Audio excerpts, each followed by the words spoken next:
85. This was the intro screen. And what you'll see is actually a little bit embarrassing because it's pretty primitive.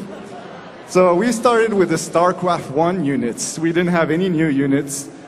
This was the early versions of the models. The UI obviously needed a bit of alignment work to actually get it properly working. And we didn't have a sound engine yet, so no sound in the video. So all we did at that point was just getting the old StarCraft 1 stuff actually working. And the explosions were absolutely awesome. So if we move a bit further off, that was a year later, 2006. So now we actually put in something that would look more like a genuine model of the game. We had a cliff system that was put in, some basic lighting. We were kind of experimenting with the Terrans at this point. I think, let's see, what did we have? We were putting in some new units, if we're going to see in a few minutes. Yeah, it's not there, but we put in the particle systems, which would allow us to show actual blood coming out of moves and all that kind of stuff. So that was our first version of that. And then this was a couple months later. So this is when we actually started putting in new units. And some of the units you'll see today have actually been either heavily modified or they're actually gone from the game. So there's the Guardian in there, there's the Cobra that has changed, the Thor was much bigger back then. So we put in some special effects and some beams at that point, and the explosions were actually a little bit improved. At that point, where were we? I think, oh yeah, we started working on the Protoss, the early version of the pylon energy grid we put in. We had our first experiments. You can see some Dragoons that were still in the game back then. The Purifier, which is one of the units that we subsequently killed. And this is what Creep looks like when you put a bunch of programmers in a room without an artist to actually give them direction. But we had our first version of the Creep at a prototype stage at this point. Moving on, 2006 in October, this is when we put in the glow tech in the game and the high dynamic range colors. So we started putting beams as well and all sorts of cool effects and actually getting something that looks a lot closer to what we have today. What you see here is actually the old Archon, which was much bigger, and you could actually spawn it by just merging 3 Templars together. This is a mechanic we subsequently changed.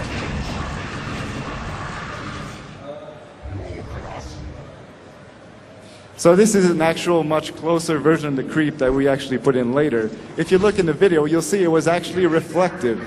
This is something we changed afterwards because it was kind of slow. The Creep was pretty slow, and it was kind of distracting to actually see twice the same unit on the same screen. But at that point, we had really started to dial down the look of the Zerg and the Theron and the Protoss, and actually getting something that looks a lot closer to what we have today. Does anybody remember seeing the announcement of StarCraft 2 in Korea, like the early videos? This is the build that we use, and this was the first time we showed it to public. Blizzard actually shipped the whole team to Korea, and we had this huge stadium to actually see how the people would receive the game. It was the most exciting moment of my life, really. This is July 2007. We put in foliage on the terrain, as you can see, so we were starting to really polish up the maps and actually give them a more finished look. This is when we put in the line of sight blockers, the first time we experimented with that mechanic.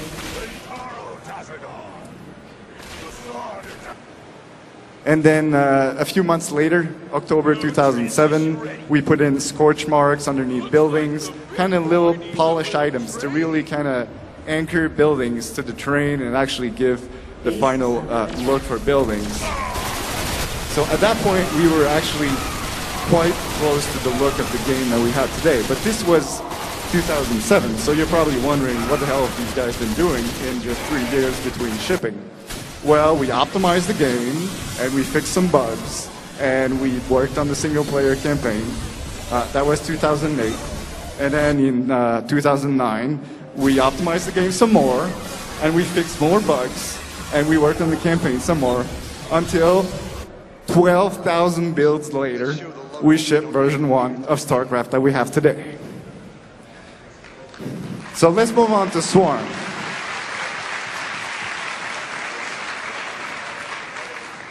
Anyone here play on the lowest quality setting for graphics in StarCraft 2? Yeah, I hate you guys. So we're going to improve that. It looks terrible. It looks terrible on low, but we're actually going to improve that and not make it any slower than it is. We're actually trying to make that, and pro players love playing on low, so we're going to actually focus on that. How many Zerg players do we have here today? So for you creep lovers, we're going to actually improve the look of the creep quite a bit. So as you can see, the creep is actually growing on the buildings of your enemy, so you can actually infest his buildings and really show him you're really corrupting the heart of his base.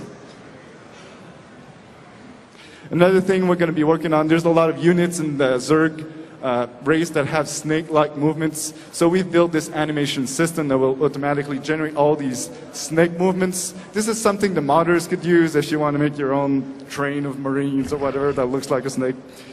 We also have rebuilt the physics engine from scratch.